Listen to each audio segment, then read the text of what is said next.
Hola, bienvenidos a Habilidades Matemáticas. Yo soy la profesora Sheila Bracy Aguilar Zampayo y estaré trabajando con ustedes.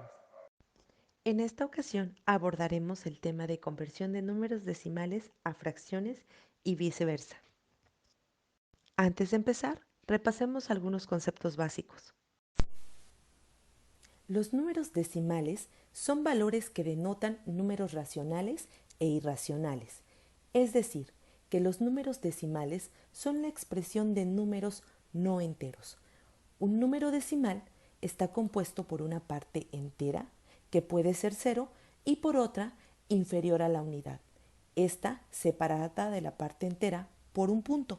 Podemos observar en pantalla que el 9 representa el entero y el 21 representa a este número que es menor a la unidad, quiere decir menor a 1, y separado de la parte entera por un punto decimal. Ahora bien, sabiendo y conociendo esto, entendemos que el número que se encuentra del punto decimal hacia la derecha se les van a llamar números decimales. Cada uno de estos tiene su nombre y es importante recordarlo. Dependiendo de la posición donde se encuentre, será el nombre que se le asignará.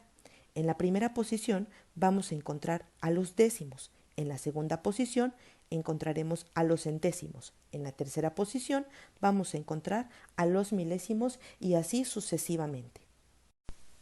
Una fracción. Una fracción es un número que expresa una cantidad determinada de porciones que se toman de un todo, dividido en partes iguales. Nosotros vamos a encontrar en la fracción que está compuesta por un denominador y un numerador. El denominador indica el número de partes iguales en las que se divide la unidad y el numerador indica el número de partes que se toman de esta unidad.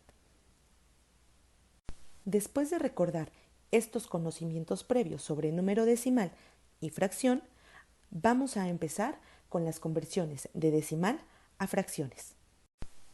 Con los conocimientos previos analizados anteriormente podemos comprender mejor. Ahora analizaremos el proceso de conversión de una fracción a un número decimal. En este primer ejemplo tenemos a una fracción propia. ¿Qué es una fracción propia? Es cuando el numerador es menor que el denominador. Quiere decir que no alcanza a un entero. Y si nosotros observamos, tenemos 5 de 10. Quiere decir que no hay enteros, ponemos un 0 punto. Ahora, nuestro numerador lo vamos a colocar según la posición me indique el denominador. En este caso, el denominador me está indicando décimos y el 0 es una posición. Voy a colocar el 5 en la primera posición porque me dice que ocupe solo una y recordamos que la primera posición corresponde a los décimos. Sencillo, ¿no? Vamos con el siguiente. Tenemos 23 centésimos. Igual, es una fracción propia. ¿Por qué? Porque el numerador es menor que el denominador. Quiere decir que no hay enteros. Tenemos 0 enteros. Y tenemos ¿cuántos ceros en nuestro denominador? 1, 2. Quiere decir que va a ocupar 2 posiciones después del punto decimal hacia la derecha. Entonces mi numerador, que es el 23, verifico mis posiciones. Sabemos que la primera posición es décimos y la segunda posición es de centésimos. Sencillo. Vamos con el siguiente ejemplo. En este caso tenemos una fracción impropia. ¿Qué es una fracción impropia? Lo contrario que la propia. ¿Qué quiere decir? Que en esta sí va a tener uno o más enteros esta fracción. Y el denominador al igual me va a indicar la posición del decimal. En este caso, observo y tengo solo un 0. Quiere decir que solamente debe haber un dígito en la posición de los décimos.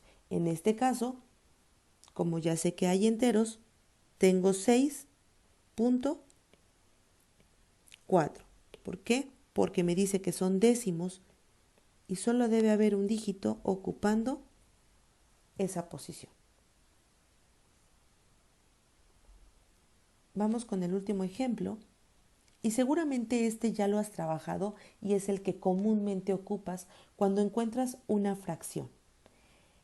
Tenemos esta fracción que son 15 veinteavos. ¿Qué vamos a ocupar? Vamos a ocupar una de las operaciones básicas comunes, la división. El numerador lo vamos a dividir entre el denominador.